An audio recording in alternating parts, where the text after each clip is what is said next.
Hello guys, आप सब कैसे हैं। मैं आज आपको एक कहानी सुना रही हूँ। वो बिल्कुल सच्ची है, क्योंकि वो आपके हमारे आगे पीढ़ी दर पीढ़ी बीतती सब पे आई है, लेकिन किसी ने उस चीज़ को गौर कभी नहीं किया। वो क्या?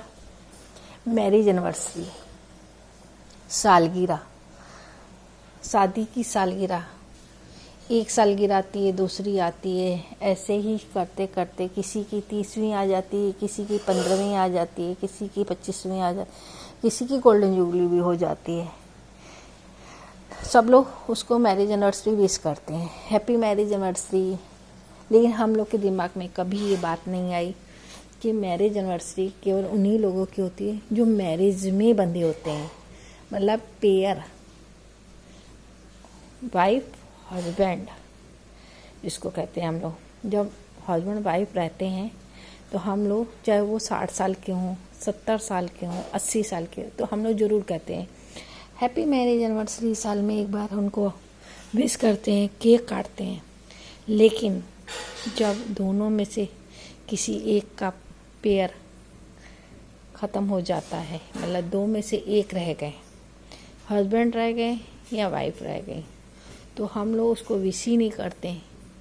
कहते हैं उनको क्या विश किया जाए, इनकी कौन सी मैरिज एनिवर्सरी है। क्यों? उसने तो साथ निभाया, छोड़ के तो दूसरा गया। उसको खुशियाँ एंजॉय करने का हक क्यों नहीं है? ये तो कोई बात नहीं हुई। हमने पेयर के कंपैरिजन में जो अकेला रह गया था, मैं ये नहीं कह रही कि हस्बैंड रह गए थे या वाइफ रह गई थी, दोनों में से कोई एक रहा था, लेकिन साथ तो दोनों ने निभाया। किसी ने एक दूसरे का हाथ तो ना छोड़ा। वो तो वक्त ने, भगवान ने जो आयु लिखी थी उसके साथ उसका साथ छोड़ दिया, तो उसको जाना पड़ा। उसकी मर्जी के बगैर ही गई है ना वो तो। जो गया है, जो आया है वो भी अब उनकी मर्जी के बगैर गया, जो गया है वो भी उसकी मर्जी के बगैर गया है। हस्बैंड जी रहे हैं लेकिन यादों के सहारे।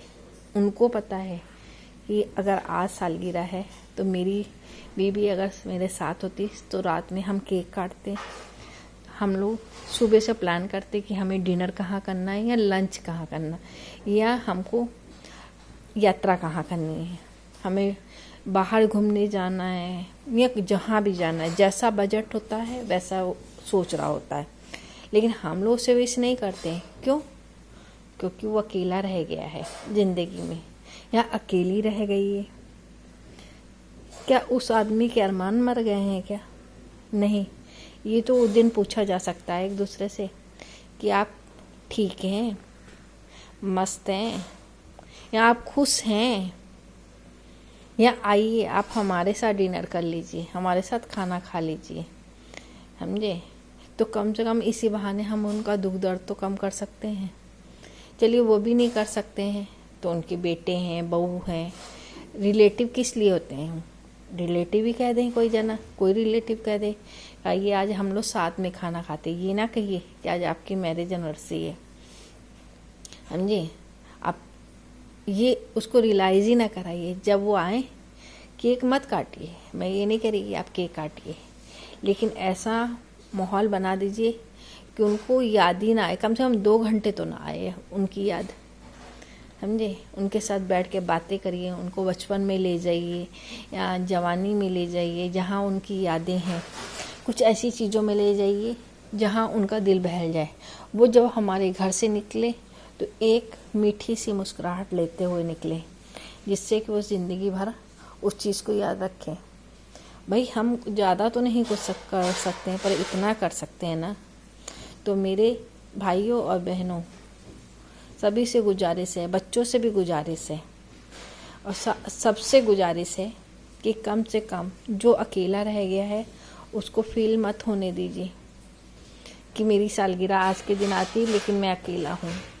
अकेला होने ही ना दीजिए, क्योंकि सबको पता है ज़िंदगी में जो आया है वो जाएगा ज़रूर, चाहे हम हो या चाहे कोई और हो।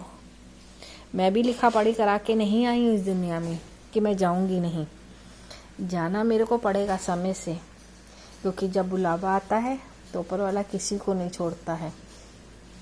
तो कम से कम जो पल है वो मेरे को हंस के गुजारने हैं, साथ में गुजारने हैं, और उनको भी लेके चलना है जो इस जीवन में अकेले रह गए। हम दूसरों की तो बात नहीं कर रहे हैं, लेकिन अपने ही भाई बहन, अपने ही जेठ जेठानी जो है वो भाई के समान ही होते हैं, उनको लेके चलना होता है हम लोगों को।